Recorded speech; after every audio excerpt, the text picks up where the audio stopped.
चलो good morning everyone.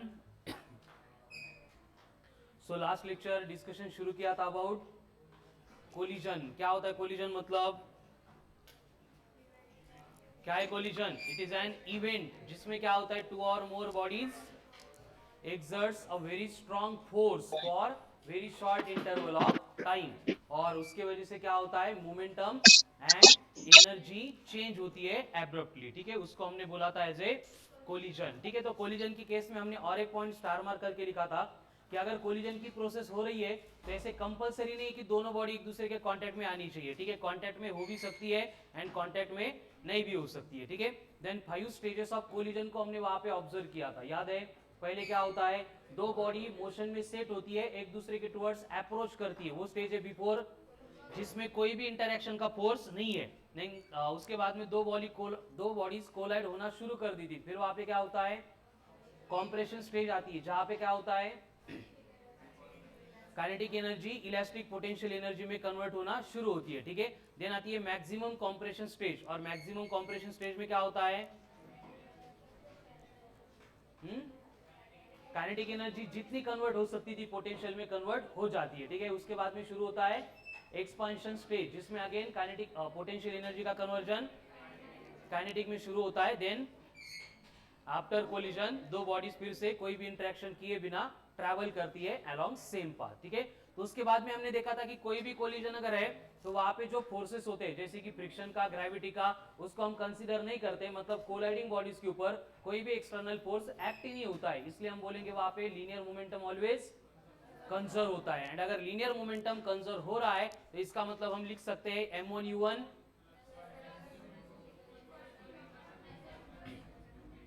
m1u1 plus m2u2 is equals to m1v1 plus m2v2। ठीक है, ये बन गया कंजर्वेशन ऑफ लीनियर मोमेंटम। उसके बाद में हमने देखा है कि जो कोलिजन होता है उसके दो टाइप्स होंगे, एक होगा वेरी गुड, दूसरा होगा, तो अगर कोलिजन हेड ऑन है तो उसका मतलब क्या होगा, before and after collision bodies will travel along same path, और उसको भी हम तीन पार्ट में डिवाइड करते हैं। पहले आता है इलास्टिक कोलिजन। इलास्टिक कोलिजन में क्या होता है, kinetic energy of the colliding bodies before collision and kinetic energy of colliding bodies after collision same होता है। ठीक है, इसका मतलब काइनेटिक एनर्जी होती है कंजर्व, तो हम वहां पे लिख सकते हैं हाफ ऑफ m1 u1 का square plus half of m2 u2 का square is equals to half of,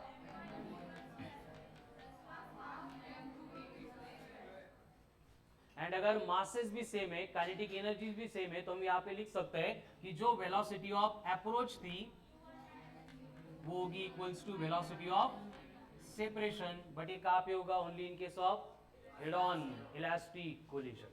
फिर ये तीनों इक्वेशन के ऊपर से हमने v1 एंड v2 के फॉर्मूले डिराइव किए थे। क्या था v1,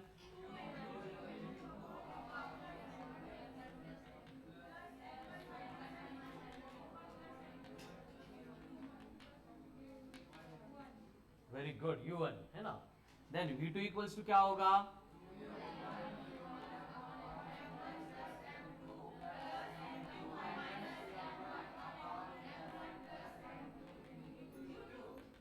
अरे फक्त u2 है ना। तो ये बेसिक कंडीशन थी रिलेटेड टू इलास्टिक कोलिजन। कौन सा, हेड ऑन इलास्टिक कोलिजन। और उसमें हमने देखा था कि अगर यहाँ पे m1 is much greater than m2 है तो इसका मतलब क्या होगा, v1 एंड u1 सेम रहेगा, v1 के वेलोसिटी को कोई फर्क नहीं पड़ेगा। लेकिन v2 के साथ क्या होगा, एंड उसमें अगर u2 जीरो है, मतलब बॉडी अगर रेस्ट में थी, तो वहां पे v2 बनेगा twice of u।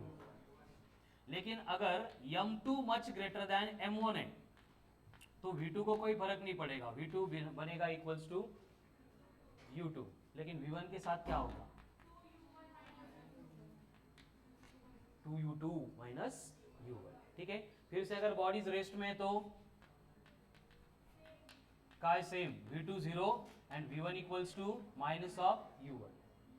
And third case में अगर मासेस इक्वल है यानी m1 इक्वल्स टू m2 है तो क्या होगा, v1 equals to u1 and v2 equals to u2, v2 equals to, क्योंकि वेलोसिटीज क्या होती है उनकी एक्सचेंज होती है। ठीक है, एंड उसके बाद में काइनेटिक एनर्जी का लॉस। अगर फ्रैक्शनल काइनेटिक एनर्जी बोला है तो 1 माइनस V1 अपॉन U1 का, या फिर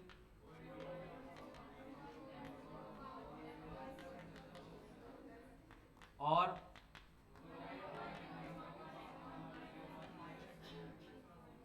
M1 माइनस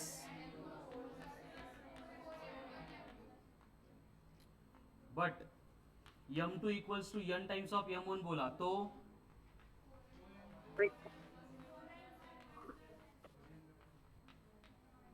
एंड जो काइनेटिक एनर्जी रिटेन हो जाएगी M1 minus M2 upon M1 plus, this is all about head on elastic collision, head on elastic collision, head on. सगळ्यांचं क्लिअर आता हे. चला, कोण आहे बोर्डवर न बघता सगळं सांगू शकतो स्टेप बाय स्टेप? पवन. संस्कृती झालंय प्रिपेअर सगळं? व्हॉइस नोट्स मध्ये जर आले बघून सांगितले व्हॉइस नोट्स. मग अनिकेत झाले का प्रिपेअर? येस किंवा नो सांगा, हो किंवा नाही. किती लोकांचं सगळं प्रिपेअर आहे जे बोर्डवर दिसतंय ते? न बघता सगळं सांगू शकतो, बोर्डवर आहे तेवढंच. ओ नो, फक्त 3 लोक, बाकीच्यांचं काय आहे असं नका करून बाळांनो. हे जर नसेल तर लक्षात घ्या, फिजिक्समध्ये ही सेकंड स्टेज आहे, अजून आपल्याला खूप दूर जायचं. कळालं ना? पहिली गोष्ट कन्सेप्ट कळाली पाहिजे, ते क्लिअर झालं होतं काल. सेकंड स्टेपमध्ये ज्या कन्सेप्टमध्ये जे फॉर्म्युले कन्सेप्च्युअल पॉईंट येतात ते आपले लर्न झाले पाहिजे, लक्षात पाहिजे आपल्या. मग थर्ड केसमध्ये ते अप्लाय करून सॉल्ड एक्झाम्पल आपले बघून सॉल्व झाले पाहिजे आणि बघून सोडवताना आपल्या स्टेप कळाले पाहिजे. मग फोर्थ स्टेपमध्ये कुठेतरी अनसॉल्ड एक्झाम्पल पण आपल्याला यायला लागतील. आणि हे सगळं फोर स्टेप जर व्यवस्थित प्रॅक्टिस केल्या तर एक्झाममध्ये टेस्टमध्ये येणारे जे क्वेश्चन्स असतील ते पण आपले सॉल्व्ह होतील. आणि जर आपलं हेच जर नीट नसेल तर कसं येईल बरं? मग फिजिक्स अवघड आहे, मग कोलिजन अवघड आहे. अवघड तर जाणारच आहे बेटा, बेसिक गोष्टी ह्या जर आपण नाही केलं तर. काय चैताली का नाही करत आहे? हाफ कोणासाठी? प्रियासाठी ठेवलं का? आता कॉन्फिडन्स पाहिजे. चेंबरमध्ये घोळ होतात का? 3 होते की 3.5 होते? मग इकडंच का असं आहे? हा फिजिक्सवरच का अन्याय करताय तुम्ही? चलो फिर से फ्रॉम स्टार्ट. कोलिजन काय? हेड ऑन नहीं. कोलिजन काय? Event in which strong force for very short interval of time, जिसमें क्या होता है? एनर्जी एंड मोमेंटम चेंज होता है. 5 स्टेज 1 2 3 4 5. उसके बाद में लीनियर मोमेंटम ऑलवेज कंजर्व होगा. काइनेटिक एनर्जी इलास्टिक में कंजर्व होगी. इसका मतलब क्या होगा? Velocity of approach and velocity of separation. सबसे इंपॉर्टेंट V1 क्या होता है? V1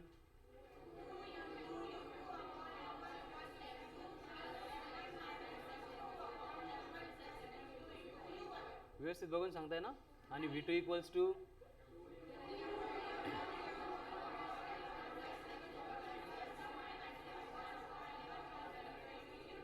very good, write down question. If a body of mass 4 kg, if body of mass 4 kg moving with velocity of 4 meter per second, moving with velocity of 4 meter per second, collides elastically with another body of mass. पहला body mass किती है? 4 kg. Second body का मास 2 kg. collides elastically with another body of mass 2 kg at rest. Another body of mass 2 kg at rest. म्हणजे very good. Then calculate their velocities after collision. Velocities after collision, velocities after collision, velocities after collision, velocities after collision असं म्हटलं की लक्षात घ्या, आपला answer या first stepney पण येतं, सेकंड स्टेपनी पण येतं, थर्ड स्टेपनी पण येतं. बट यामध्ये प्रत्येक वेळी कंडिशन चेंज होतात, त्यामुळे थोडंसं कन्फ्युजन वाढतं. त्यामुळे हे सोडून द्यायचं आणि हे जे काल आपण लयच रट्टा मारला होता यांचा, ठीक आहे, यांच्यावर फोकस करायचं. Velocities after collision V1 and V2, put the values and calculate करो. सबके आंसर्स आने चाहिए. चलो कॉमन फास्ट.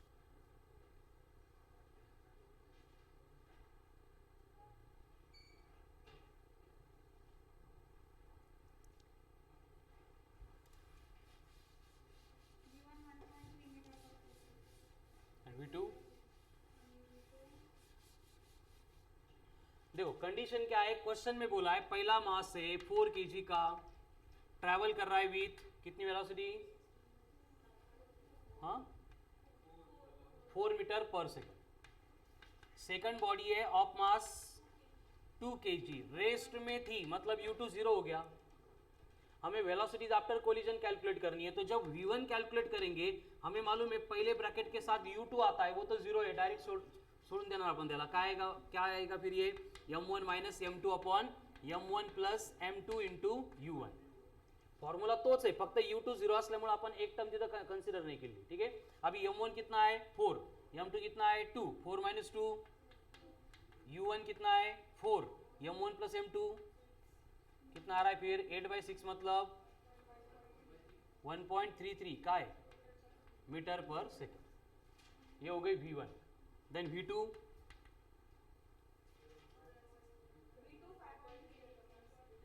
क्या होगा V2 के लिए, V2 में देखो twice of m1 U1 upon m1 plus m2, इसके बाद में जो टर्म आती है उसमें U2 है, बट U2 जीरो था तो उसको छोड़ देना है। तो ये क्या बनेगा, ट्वाइस ऑफ m1 मतलब 8 इंटू 2 मतलब 16 अपॉन 6 म्हणजे 2.284 है ना, सॉरी 32 अपॉन 6 किती येईल मग 5.33 मीटर पर सेकंड। ये हो गए वेलोसिटीज आफ्टर कोलिजन, ठीक है। अगर सेम कोलिजन में आपको बोला गया है कि वहां पे कोलिजन इलास्टिकली नहीं हुआ था और वहां पे कोएफिशिएंट ऑफ रेस्टिट्यूशन था of 1/2, then calculate velocities after collision. Question बाकी पूरा सेम है, फक्त काय ऐड होणार, ई ऐड होणार। अब अगर ई ऐड करेंगे तो ई के लिए भी हमारे पास V1 V2 के फॉर्मूले थे, आटो देगा। देखो V1 इक्वल्स टू क्या था, V1 इक्वल्स टू था ट्वाइस ऑफ, नहीं था, क्या था M2 in bracket 1 plus E into U2 plus M1 minus E times of M2 into U1 divided by M1 plus M2। उसी तरह से V2 के लिए क्या था, M1 in bracket 1 plus E into U1 plus M2 minus E times of M1 into U2 divided by M1 plus M2। अब यहाँ पे भी सेकंड बॉडी रेस्ट में, मतलब U2 जीरो ही है, इसका मतलब ये भी जीरो हो जाएगा और ये भी जीरो हो जाएगा। तो इसमें वैल्यू पुट करेंगे तो V1 कितना आ रहा है, देखो M1 कितना है 4 माइनस ई कितना है 1/2, M2 कितना है 2 इंटू U1 कितना है 4, M1 प्लस M2 तो 6 आएगा, उसमें चेंज नहीं होगा। तो यहाँ पे 2 कैंसल, 4 माइनस 1 3 इंटू 4 12/6 मतलब 2 मीटर पर second. And V2 equals to क्या होगा, यहाँ पे ये जीरो हो जाएगा, मतलब 1 प्लस ई 1 plus 1/2 3/2 into 4 3/2 into 4, very good, 6 into 4 24 upon 6 कितना होगा फिर ये 4 मीटर पर सेकंड। V1 एंड V2 कब, अगर कोलिजन इनइलास्टिक है तो, मतलब E अगर 1/2 दिया तो।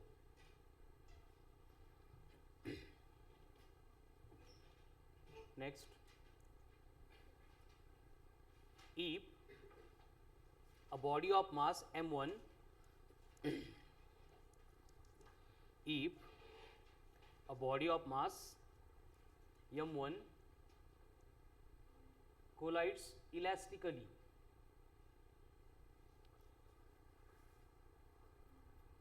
with 2 meter per second to the body of mass m2 at rest,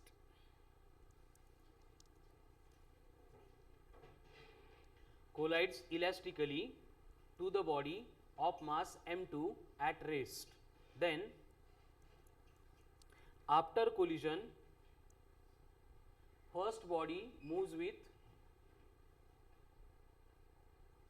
2 meter per second, first body moves with 2 meter per second and second body moves with 3 meter per second किंवा 5 metre पर second घ्या। second body moves with 3 meter per second. 5. First body moves with 2 meter per second and second body moves with 5 meter per second. ठीक आहे. पहिले वेगळं सांगितलं होतं काही. Then calculate ratio of their masses. Calculate ratio of their masses. परत एकदा collision के बाद में वेलोसिटी का कुछ भी डिस्कशन दिया आपण सगळं सोडणार आणि सगळ्यात इम्पॉर्टंट फॉर्म्युले त्यांच्यावर फोकस करणार. देखो इलेस्टिकली कोलाइड हो रहे तो v1 equal to 2m2 u2 upon m1 plus m2 plus m1 minus m2 into u1 upon m1 plus m2 and v2 equals to 2m1 u1 upon m1 plus m2 plus m2 minus m1 into u1 upon m1 plus m2. अगर वो इनइलास्टिकली collide होते तो v1 equals to m2 in bracket 1 plus e into u2 plus m1 minus e times of m2 into u1 upon m1 plus m2 and v2 equals to m1 in bracket 1 plus e into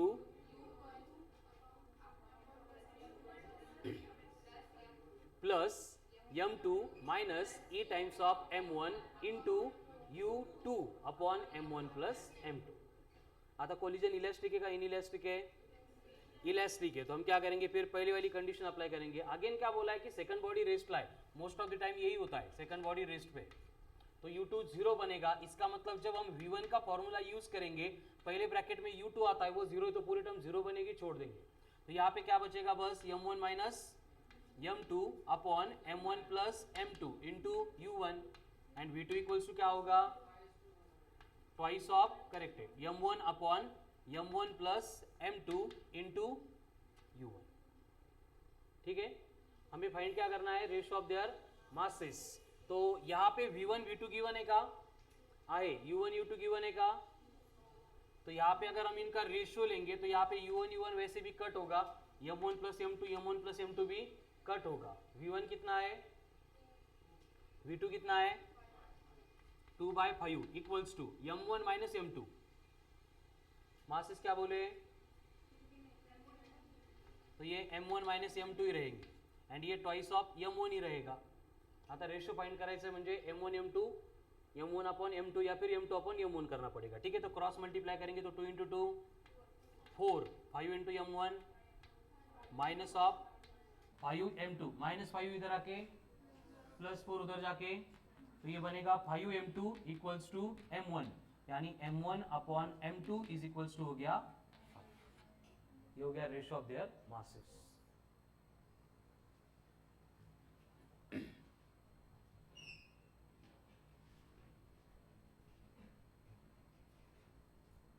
Next,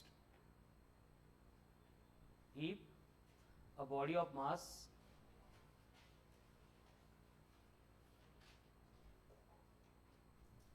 kg moving initially with 2 meter per second, moving initially with 2 meter per second, 2 meter per second, collides elastically with another body of mass 4 kg, of mass 4 kg moving with 1 meter per second.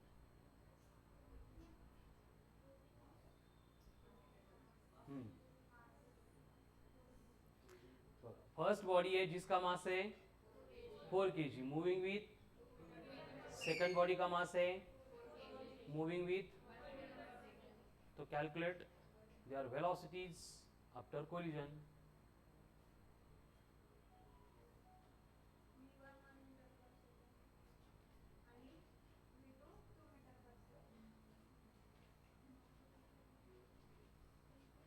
राहू दे तूच सोडो. एक answer correct आला म्हणजे खूप हुशार झाली. आणि मी व्हेरी गुड म्हटलो म्हणजे आन्सर बरोबरच असेल असंही नाही.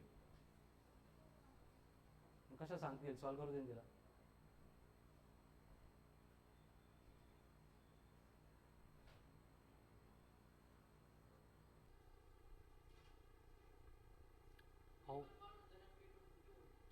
सिंपल है, इलेस्टिक कोलिजन है, मासेस सेम है, तो वेलोसिटी सिर्फ क्या होती है, एक्सचेंज होती है. तो पहली बॉडी की 2 थी, अब बनेगी 1, दूसरी बॉडी की 1 थी, अब बनेगी 2. अगले सॉल्व कराएगा. ठीक है. Next, if 2 bodies of equal masses, 2 bodies of equal masses in which first body is moving with velocity u,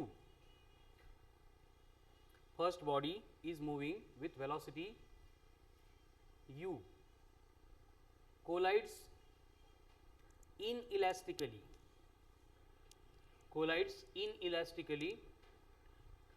with another body which is at rest, collides inelastically with another body which is at rest.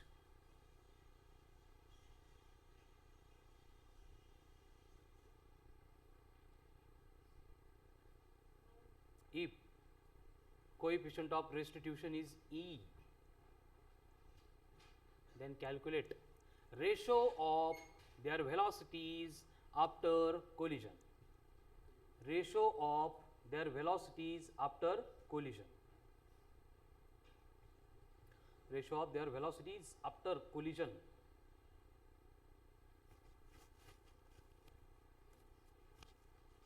मागचाच question आहे, फक्त इथं number नाही दिले.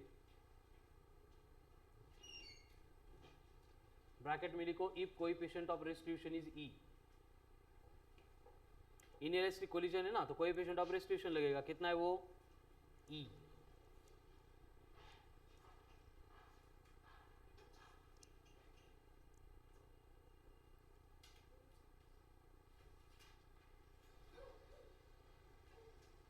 देखो क्या होगा, first body है, move हो रही है with velocity u, second body है, मास कितना है, सेम है, रेस्ट में मतलब 0. तो कोलिजन के बाद में इनकी वेलोसिटी चाहिए हमें v1. क्या होता है v1 इक्वल्स टू,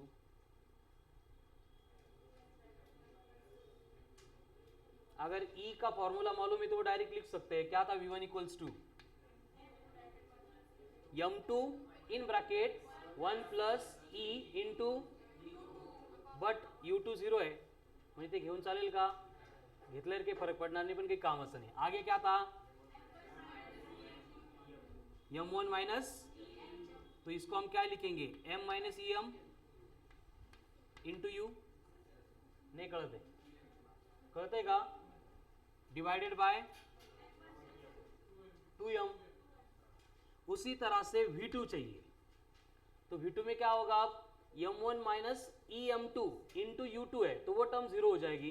तो हम यहाँ पे क्या लेंगे, m2 इन ब्रैकेट, m2 म्हणजे m असेल, इन bracket 1 plus e into u1 म्हणजेच कोण है, u डिवाइडेड बाय. क्लियर है. अब इसको मैं थोड़ा सा सिंप्लीफाई करने के लिए ऐसे लिख सकता हूं क्या, m bracket 1 minus E into you divided by twice of m, and इसको m in bracket 1 plus E into you divided by twice of m. बघा काय कळतंय का, 2 स्टेप मध्ये काय केलं आपण, कळलं कळलं का. परत एकदा, हमने फॉर्मूले कौन से यूज किए थे, याद है क्या, बोलो. v1 इक्वल्स टू क्या था, m2 in bracket 1 plus E u2 plus into divided by.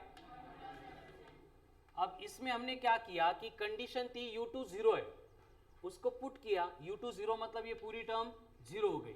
तो v1 इक्वल्स टू क्या बचा, देखो m1 मतलब m है, ई एम टू, ये भी यम है तो यम कॉमन लिया तो ब्रैकेट में क्या बचा 1 minus E into u one divided by m plus m मतलब ट्वाइस ऑफ यम, हेच घेतलं होतं आपण. अब उसी तरह से V2 का फॉर्मूला क्या था, m1 in bracket 1 plus E into u one plus m2 minus E m1 into you two divided by m1 plus m2. तो अब यहाँ पे V2 इक्वल्स टू क्या बनेगा, ये तो जीरो हो जाएगी ये टर्म, यहाँ पे m1 का मतलब यम है इन ब्रैकेट 1 प्लस ई इंटू यू वन मतलब u1 एंड ये 2m, हेच घेतलं होतं आपण. ठीक है, अब रेशियो चाहिए तो दोनों को डिवाइड करेंगे, कर दिया डिवाइड, क्या होगा m u 2 क्या बचा फिर v1 upon v2 equals to 1 plus.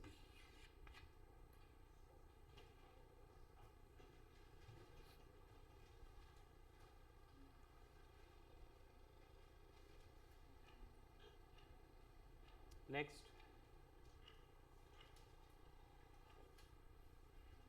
if a body of mass m, body of mass 2 kg, if body of mass 2 kg collides elastically and obliquely, म्हणजे कोलिजन के बाद भी वो स्ट्रेट लाइन के अलॉन्ग ट्रैवल नहीं करेंगे. ठीक है, collides elastically and obliquely on another body of mass 2 kg which is at rest,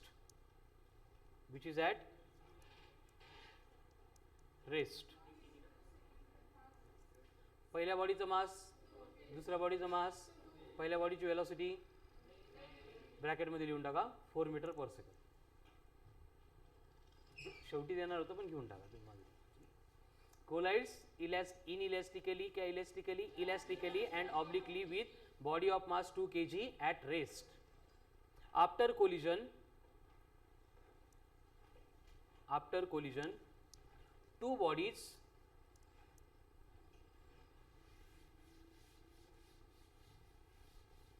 travels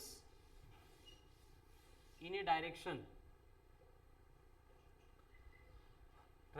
direction making an angle theta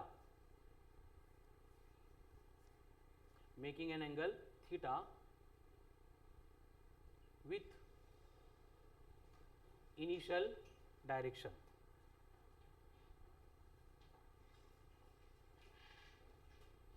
And their velocities are,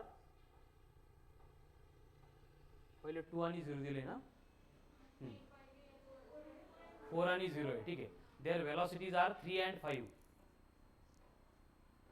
Then calculate theta. Oblique collision घेतलं होतं काल, क्या होता था ऑब्लिक कोलिजन में, 1 minute board पे ध्यान दो.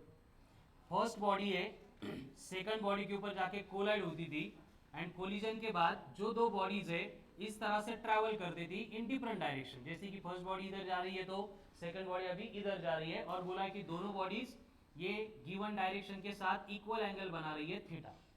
तो हमने क्या करना है, बस कोलिजन से पहले यहाँ पे कुछ भी नहीं है, मतलब ये सिर्फ हॉरिजॉन्टल डायरेक्शन में ट्रैवल कर रही है, मतलब इसकी वेलोसिटी u, इसकी वेलोसिटी u2, इसका मास m1, इसका मास m2.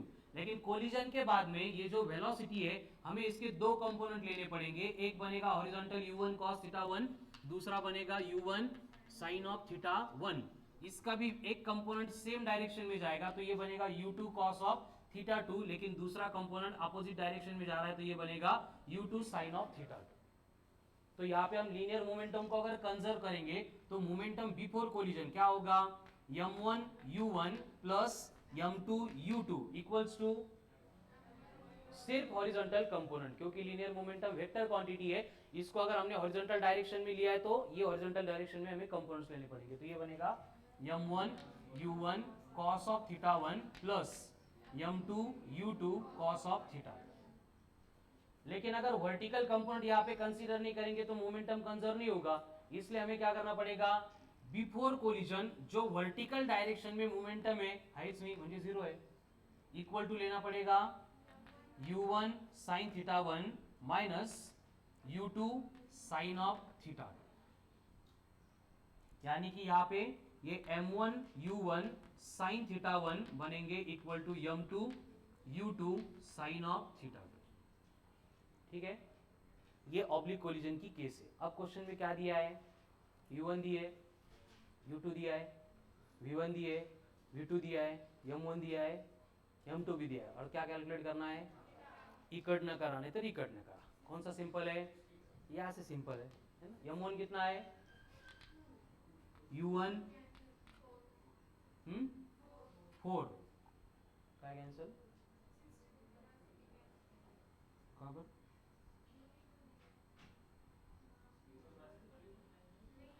u2 तो जीरो है ना, तो ये जीरो ही हो जाएगा। ठीक है, यहाँ से करो ऊपर से, रेस्ट में ना सेकंड बॉडी, फर्स्ट बॉडी की वेलोसिटी है काय काय, ये m1 v1 पाहिजे, बरोबर। तो ये क्या होगा v1, ये क्या होगा v2। तो अब यहाँ पे m2 कैंसल, तो क्या बचेगा सिर्फ, v1 कितना है 3 साइन थीटा, एंगल सेम बोले इसलिए यहाँ पे थीटा 1 थीटा 2 नहीं ले रहे। अगर डिफरेंट होंगे तो एक यहाँ पे मिलेगा, दूसरा यहाँ पे मिलेगा, दोनों को सॉल्व करना पड़ेगा। इक्वल टू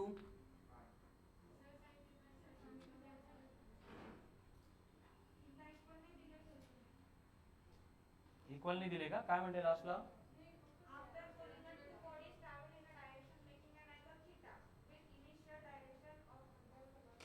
ईच थीटा है, वही है। ठीक है, तो यहाँ पे कैंसिल हो रहा है, तो हमें ये इक्वेशन से फाइंड करना पड़ेगा। चलो ये इक्वेशन में पुट करके देखो क्या आता है। देखो m1 u1 कितना है, 4 इंटू 2 8 प्लस ये कितना है 0 equals to m1 u1 cos of theta 1, sorry हाँ, ये v1 है आफ्टर कोलिजन है, नहीं v1 v1 v1 v2 v2 v2, हाँ m1 v1, m1 कितना था v1 3 into 2 6 cos of theta plus m2 v2, m2 कितना है 2 and v2 5 into 2 10 cos of theta, तो ये कितना आएगा 8 plus 8 equal to 16 cos of theta. तो cos ऑफ थीटा कितना आ रहा है 1/2 60 degree, making angle of 60 degree. And अगर थीटा डिफरेंट होते तो यहाँ से हम आंसर कैलकुलेट कर सकते, ठीक है, लेकिन यहाँ पे नहीं मिल रहा है इसलिए हम ऊपर कैलकुलेट कर रहे हैं।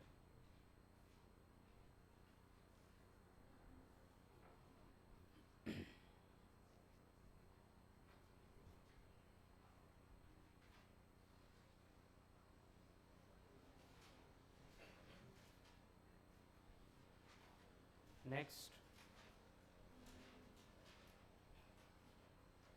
if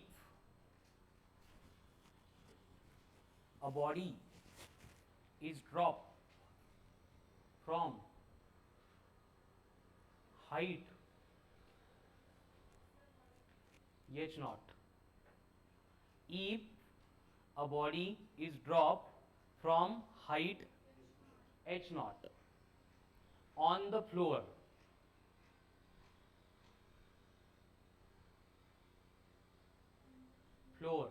or ground, then calculate velocity of the body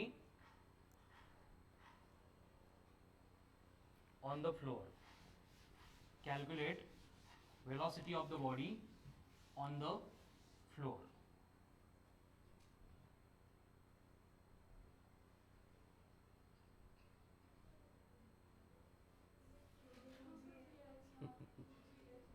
क्या होती है डायरेक्ट रूट ऑफ 2gh, याला v1 अप्लाई करायचं का v2 अप्लाई करायचं, तसं काय आहे का, ठीक है। डायरेक्ट बॉडी को छोड़ दिया है तो ग्राउंड पे कितनी वेलोसिटी से स्ट्राइक करेगी, रूट ऑफ 2gh, h को क्या बोला है h नॉट, क्लियर है सबको। अगर आपको बोला है सेम क्वेश्चन में हे लिहून झालं का, हे लिहिलं का v equal to root of 2gh naught, if coefficient of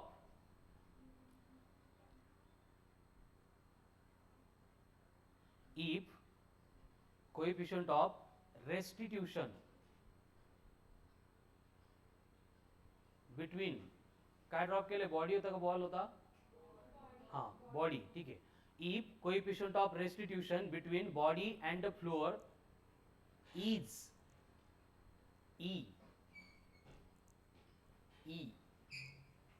E for apple, then elephant, sorry, E for elephant, ठीक है.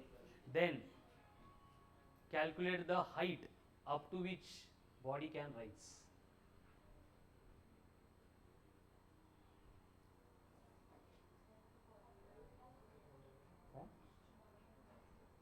कोण बोलतो, तूच बोलली का, तू काय, हो दोस्त काढायचे, काढा. क्या बोला है कि कैलकुलेट कितनी हाइट तक बॉडी फिर से राइज कर सकती है. उसके लिए फिर से ग्रेविटी में हमने देखा था बॉडी को अगर ऊपर से ड्रॉप कर रहे तो बॉडी कितनी वेलोसिटी स्ट्राइक करती है, √2gh. एंड वहीं पे अगर बॉडी को ग्राउंड से ऊपर फेंकेंगे तो बॉडी कितनी हाइट तक राइज करती है, u²/2g. u²/2g होता ना, तो यहाँ पे h1 इक्वल्स टू कितना होगा,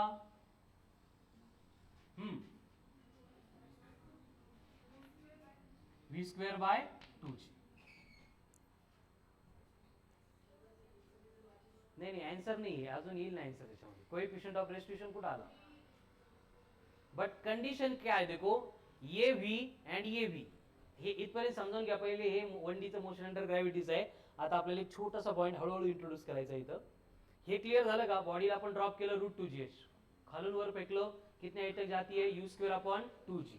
तो ये वेलोसिटी सेम होती है, डिफरेंट होती है, सेम ही होती है. अगर कोलिजन इलास्टिक है तो नहीं कर, मतलब लॉस नहीं होगा तो सेम ही रहेगी. लेकिन अगर कोलिजन इलास्टिक नहीं है, कोएफिशिएंट ऑफ रेस्टिट्यूशन दिया है, तो हमें क्या करना पड़ेगा, यूज करना पड़ेगा. क्या होता है कोएफिशिएंट ऑफ रेस्टिट्यूशन,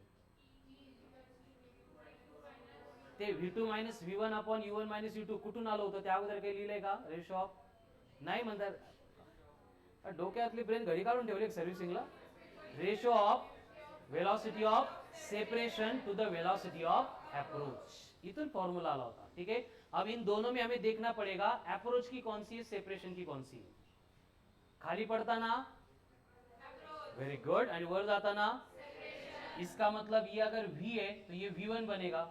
यहाँ पे v का मतलब होगा वेलोसिटी ऑफ अप्रोच, v1 का मतलब होगा, इसका मतलब E इक्वल्स टू क्या होगा, तो v1 मतलब क्या होगा, E इंटू v, नहीं कर दे. कोएफिशिएंट ऑफ रेस्टिट्यूशन मतलब क्या है, रेशो, किसका ratio, velocity of approach to the velocity of separation. Approach की वेलोसिटी, तेच म्हटलं मी, velocity of separation to the velocity of approach. अब वेलोसिटी ऑफ सेपरेशन म्हणजे कोणती असेल, जेव्हा बॉल ग्राउंडवरून वर चाललाय, ज्याला आपण काय म्हटलोय, v1. आणि वेलोसिटी ऑफ अप्रोच म्हणजे जेव्हा बॉल ग्राउंड कडे चाललाय, त्याला आपण इथं v म्हटलोय. इसलिए E इक्वल्स टू क्या बनेगा, v1 अपॉन, तो v1 इक्वल्स टू क्या हो गया, कळलं. आता यहाँ पे h1 इक्वल टू v1² है, तो ये h1 क्या बनेगा, v1 का स्क्वायर. v1 कौन है, E इंटू वी है, तो इसका स्क्वायर क्या होगा, E² into v²/2g. But v मतलब कौन है, √2gh. तो ये क्या बनेगा, E² इंटू रूट चला जाएगा, मतलब 2g into h0 divided by 2g. 2g h1 equal to कितना है, क्लियर है. अगर बोलेंगे सेकंड कोलिजन के बाद तो क्या आएगा, ये फर्स्ट कोलिजन के बाद में कितनी हाइट तक राइज करेगा, असा क्वेश्चन होता ना, त्याचा आन्सर हे आहे. पहिले व्यवस्थित समजून लिहून घ्या. झालं, आजचा नवीन जो पॉइंट होता तो हाच आहे, एवढाच आहे.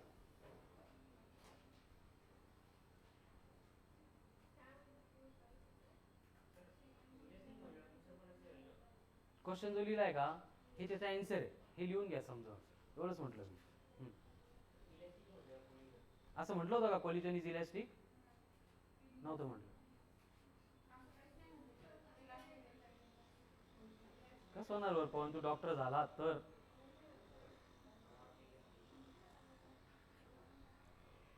पेशंटच्या ब्लड रिपोर्टमध्ये येईल काय कमी झाले, हिमोग्लोबिन. हिमोग्लोबिन कमी झाल्यावर काय करावं लागतं, पपई खायला द्यावं लागते का, नाही, मग विटॅमिनची गोळ्या द्यावं लागते. कोण आहे ते, सपना सलीम.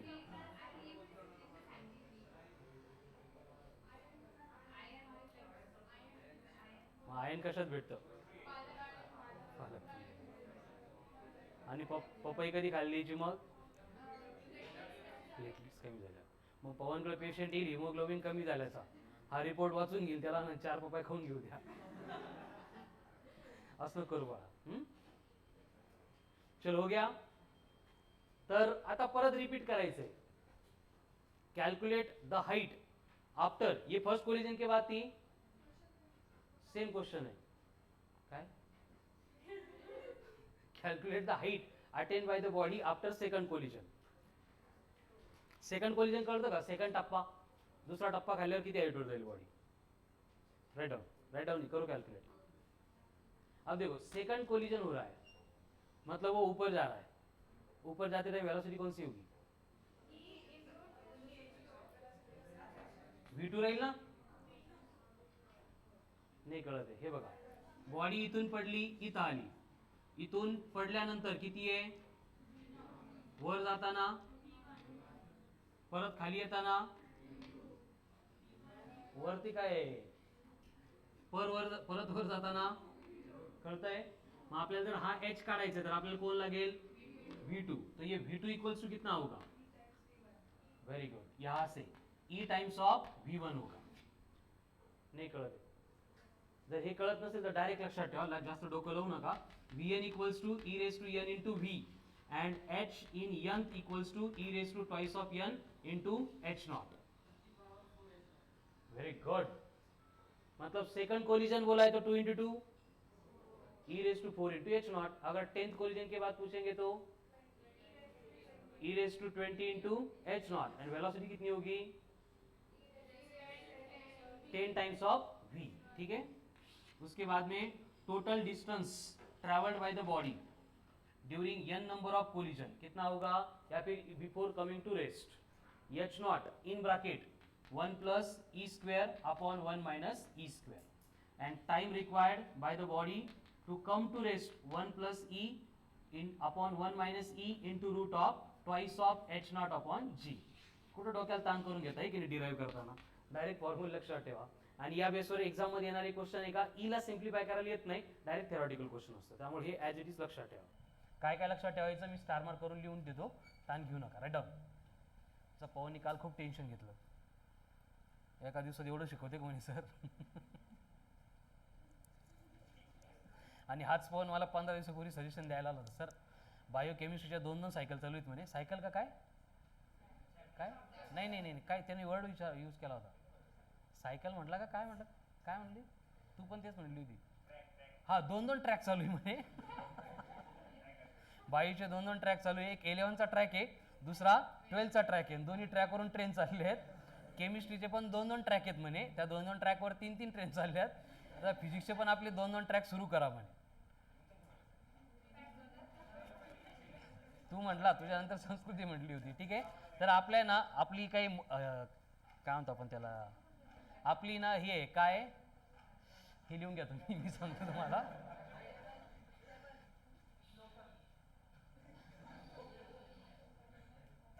आपली काही बुलेट ट्रेन नाही आहे, आपली विचारी ते काय असतं, मालगाडी आहे, मालगाडी, मालवाहू ट्रेन, कळालं ना. त्यामुळे ही 4 ट्रॅकवरून चालत नाही. एक ट्रॅक ठरवून दिला गव्हर्नमेंटनी, तोच आपल्याला चालवावा लागतो, कळालं ना. त्यामुळे तुम्हाला खूप जास्त गडबड असेल तर या टॉपिकवरचे मॉड्यूल आणि प्लस वर्कशीट द्यायला सुरुवात केली मी, ते जर असेल तर अजून आपल्याकडे बुक्स आहे, ते पण कंटिन्यू करा, कळालं ना. नाहीतर मग काय होतं, एका दिवशी एवढं शिकवते का मग अख्खा कोलिजन एका दिवसात.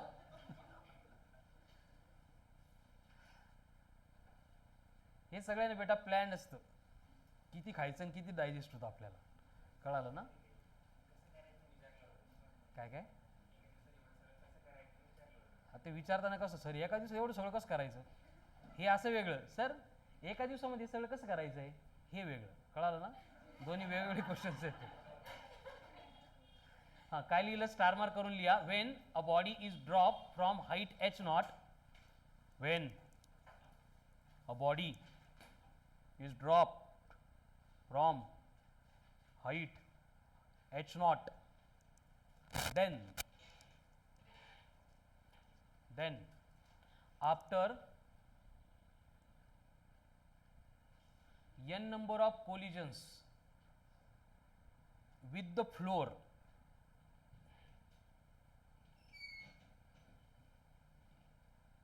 after n number of collisions, टप्पे टप्पे n number of collisions or rebounding, लिहिलं का? एवढंच लिहायचं होतं. नंबर 1 लिहा त्याच्यामध्ये. Velocity of the body will be, कितनी होगी velocity?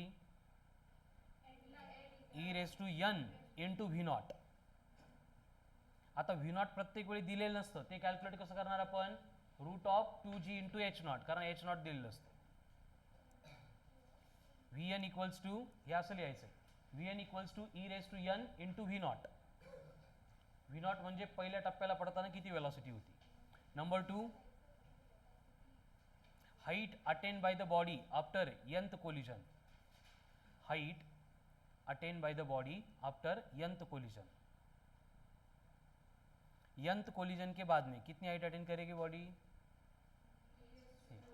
H n equals to e raise to 2n into h naught, e raise to 2n into h naught. आता डबल काय येतं हे इकडे बघितलंय आपण, ठीक आहे. Then next point is star mark. Total distance covered by the body before coming to rest. मग आता हे डिस्टन्स व्हर्टिकल घ्यायचं का हॉरिझॉन्टल घ्यायचं? हे इकडचं घ्यायचं का हे घ्यायचं? डिस्टन्स सगळं असतं, कळालं ना. डिस्टन्समध्ये व्हर्टिकल हॉरिझॉन्टल काही नसतं, ठीक आहे. Total distance covered by the body during और बिफोर कमिंग टू रेस्ट कितना होगा? हे इथे बघा, x equal to h naught into 1 plus e square upon 1 minus e square. And last point with star mark, time required by the body, time required by the body to come at rest, time required by the body to come at rest. कितना time लगेगा rest में आने के लिए? 1 plus E upon 1 minus E into root of 2h naught by जी.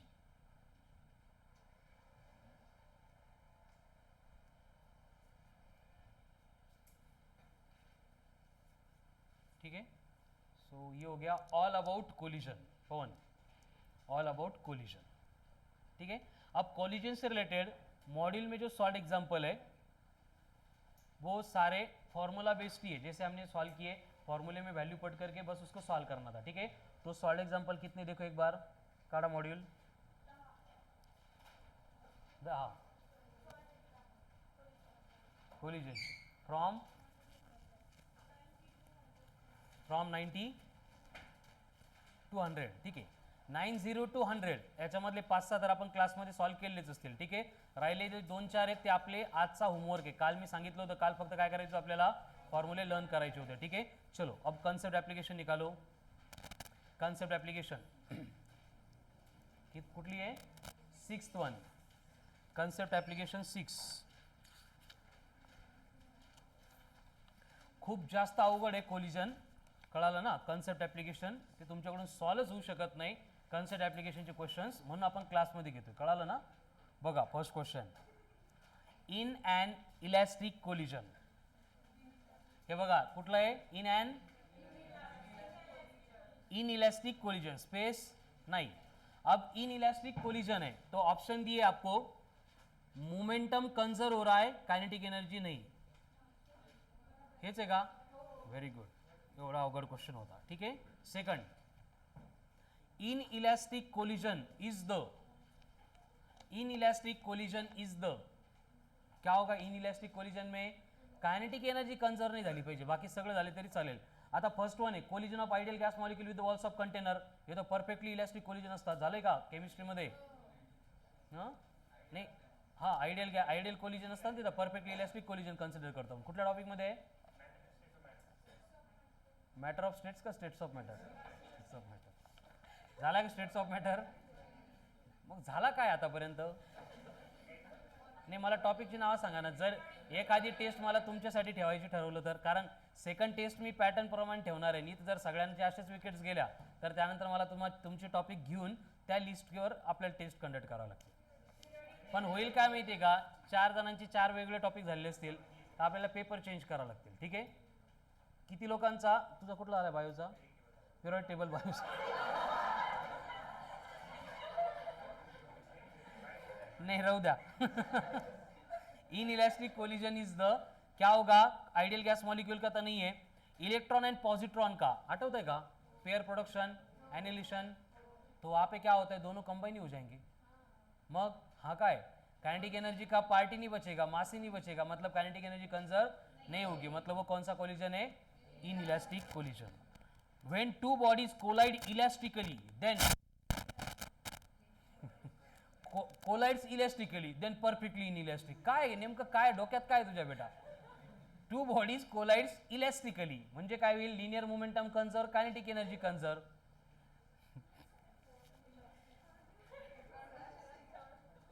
काय?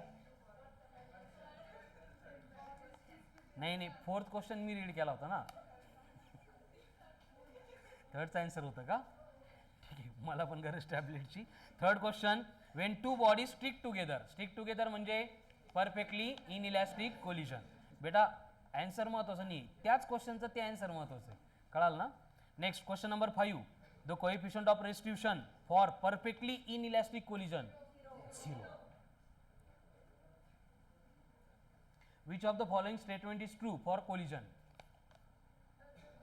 Momentum is conserved in elastic collision but not in inelastic collision. असं नसतं, momentum सगळीकडे कन्झर्व होतं. Total energy is conserve in elastic collision but momentum is not conserve, असं पण नसतं. Total kinetic energy is not conserve in inelastic collision but momentum is conserve, असंच असतं. Before rubber ball bounces off from the floor, ball is in contact with the floor for a fraction of second. Which of the following statement is correct? Conservation of energy is not valid. Conservation of energy is valid. Ball is compressed. Kinetic energy converted into potential energy. हे तर पक्का correct आहे. Third one बरोबर आहे. But आता fourth option मुळे थोडं आपल्याला परत option read करावं लागते. तिथं काय म्हटले? बोथ. आणि लक्षात ठेवा, जगामध्ये पॉझिटिव्हिटी वाढण्यासाठी जेवढ्या काही कॉम्पिटिटिव्ह एक्झाम्स होतात त्या एक्झाम्समध्ये आता हे जे ना 16-17 पासून हे कमी झाले. 17च्या अगोदर म्हणजे 5 पासून एक 20% क्वेश्चन असे असायचे, both A and B, none of this. 16-17 पासून ऑलमोस्ट त्यांनी एखाद दुसराच ठेवलाय, अदरवाईज बंद केलाय, कारण सायकोलॉजी लोकांना कळाली होती. कळालं ना? म्हणजे जो पॉझिटिव्ह इम्पॅक्ट देतोय क्वेश्चन तो most of the time correct असतो. पॉझिटिव्ह म्हणजे काय? All of this, both A and B. म्हणजे निगेटिव्ह असतात, none of this, neither A and B. ते जवळपास यांचे पर्सेंटेज 70-30 मध्ये चेंज होतात. कळालं ना? पण आता हे जुने झाले त्यामुळे त्यांनी पॅटर्न बदलून टाकले आहे. नाही तर पहिले आपण गोळ्या मारायचं पण लेक्चर घ्यायचो एक्झामच्या अगोदर. म्हणजे जिथं आपल्याला फायनल डिसिजन घ्यायचा आहे की आता येत नाही, गोळ्या मारावंच लागणार आहे 10-15, तर त्या कशा मारायच्या याच्यासाठी आपण ते पेपरच्या सायकोलॉजीवरून या ट्रिक सांगत होतो. पण 17-18 पासून त्या ट्रिक आपल्या बंदच केल्या गव्हर्नमेंटनी. कळालं ना? त्यामुळे थोडा घोळ होत चाललेला आहे. ठीक आहे. मग आता conservation of energy is valid during this period. Conservation of energy all पिरियडमध्ये व्हॅलिड आहे. ठीक आहे. म्हणजे सेकंड पण करेक्ट आहे. आपण फास्टमध्ये रीड करताना थर्डने आपल्याला थोडंसं थर्डमध्ये भारी वाटलं होतं ना, त्यामुळे आपण थर्डला करेक्ट म्हटलं होतं. बट फोर्थ ऑप्शन असा असल्यामुळे परत रीड करावं लागलं आपल्याला. विशाल कळतंय का? तो ऑप्शन सेकंड पण करेक्ट आहे, थर्ड पण करेक्ट आहे. मार्क्स कोण देणार आहे? Fourth one. कळालं ना? अर्धे मार्क्स भेटत नाही. Next question number 8. चला, हे थेरोटिकल होते, कन्सेप्चुअल होते. आता पुढचे एकदम सिंपल क्वेश्चन है. चला पटपट सगळे मॉड्यूल काढा. क्या दिया है आगे में? 8 नंबर के क्वेश्चन में body of mass m moving with constant velocity v. Question तुम्ही पण रीड करा माझ्यासोबत, ऐकत बसू नका. बर, hits the body another body of same mass moving with the same velocity but in the opposite direction and stick to it. The velocity of the compound body after collision is. कोण explain करणार y0?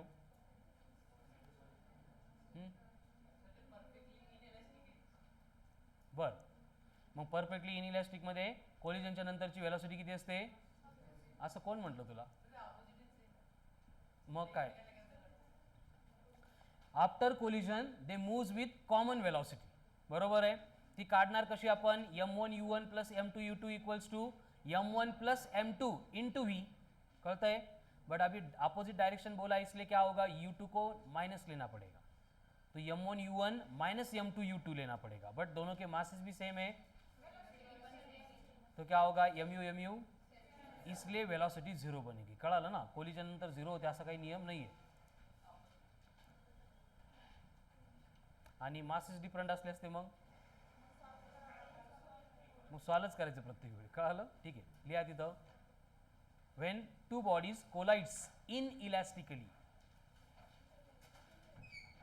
कुठं, नोटबुकमध्ये लिहा, star mark करून. कुठं लिहायचं, नाही नाही, तिला घरच्यांनी नोटबुक नाही दिल्या. If two bodies collides inelastically, it means perfectly inelastically, it means after collision two bodies will stick to each other,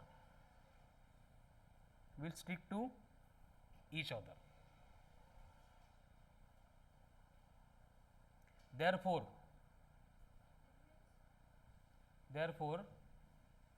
velocity of combination after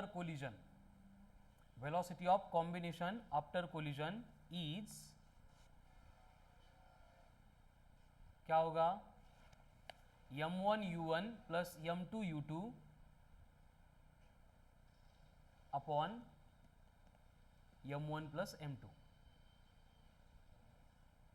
m1u1 plus m2u2 upon m1 plus m2 equal to क्या होगा, v होगा. v म्हणजे velocity of combination. ठीक आहे. मग यामध्ये आपण different special cases पाहिजे तर लिहू शकतो, बट ते काय कळून जातं आपल्याला. ठीक है ना. अगर मासेस सेम है तो क्या होगा, ऊपर m कॉमन लेंगे, नीचे 2m होगा, फिर m कैंसिल होके क्या बनेगा. ठीक है ना. फिर अपोजिट डायरेक्शन है तो क्या होगा, वेलोसिटी सेम है तो क्या, डिफरेंट है तो क्या. Next, body of mass 2 kg moving with velocity 3 meter per second towards left collides head on with body of mass 3 kg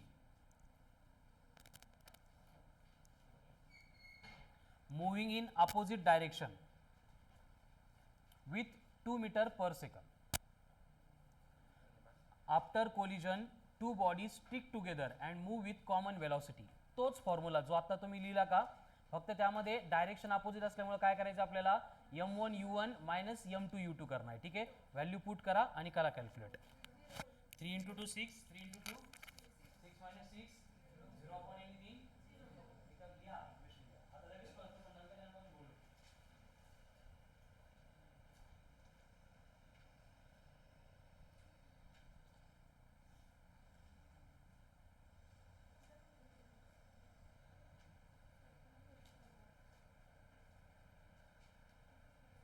कुठला होता, 9th one. चला next 10th one.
m1 u1 minus m2 u2 equal to 0.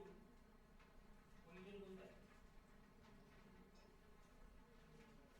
Come to rest after collision मतलब क्या है? Perfectly inelastic है, तो वहां पे v2 कैलकुलेट करना है। करो कैलकुलेट, v2 नहीं u2 माइनस या प्लस माइनस, क्योंकि एक पॉजिटिव है तो अपोजिट डायरेक्शन में दूसरा कहां पे आएगा?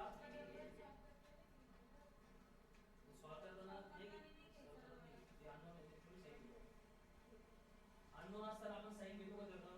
आपल्याला काय माहिती आहे 0.3 प्लस आहे का 0.80 माहिती शोधायसाठी? हां 0.3 प्लस आहे का 0.3 माइनस है कुठे मेंशन केलं, त्यालाच का माइनस घेतो। चलो हो गया, फिर कहां तक हो गए? 13 14 नेक्स्ट 15।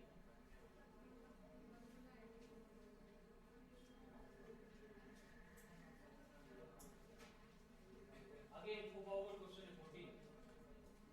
करा रे काय दिलंय? 15 ना। Body of mass m moving with speed v suffers perfectly inelastic collision with another body of mass m at rest. Speed of the composite body will be, परत तेच m1 u1 plus m2 u2 घेतला असता but u2 0 है तो क्या लेना पड़ेगा? Small m into u equals to small m plus capital M into v। तो v क्या बनेगा? Small m upon small m plus capital M into u। Option second ये लिहित आहेत सगळे। नेक्स्ट 16 नंबरचा क्वेश्चन काय 16 मध्ये?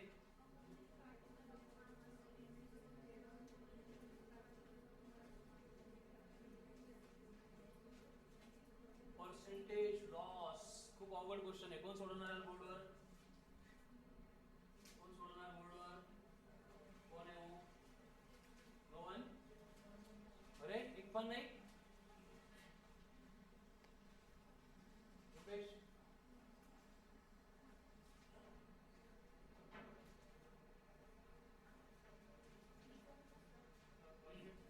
परफेक्टली इलास्टिक ना तो लॉ होगा रे। फ्रैक्शनल लॉस वो टेम्पररी कोलिजन के टाइम का 4m1 m2 upon m1 plus m2 का होल स्क्वायर, याद है क्या? 4m1 m2 upon m1 plus m2 का होल स्क्वायर, ये क्या था? Fractional loss. एंड उसका अगर परसेंटेज लॉस निकालना तो क्या करना पड़ेगा? 100 से मल्टीप्लाई करना पड़ेगा। चला फटफट करा, 4m1 m2 upon m1 plus m2 का होल स्क्वायर इनटू 100।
कौन सोडो बोर्डवर चला बरं आलं पण तुझं?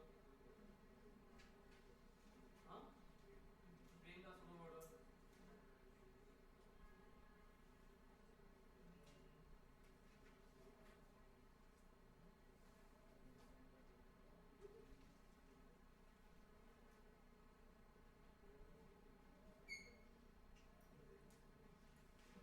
ज्यांचा आन्सर नाही आलाय बोर्डवर चेक करा तोपर्यंत next question answer B next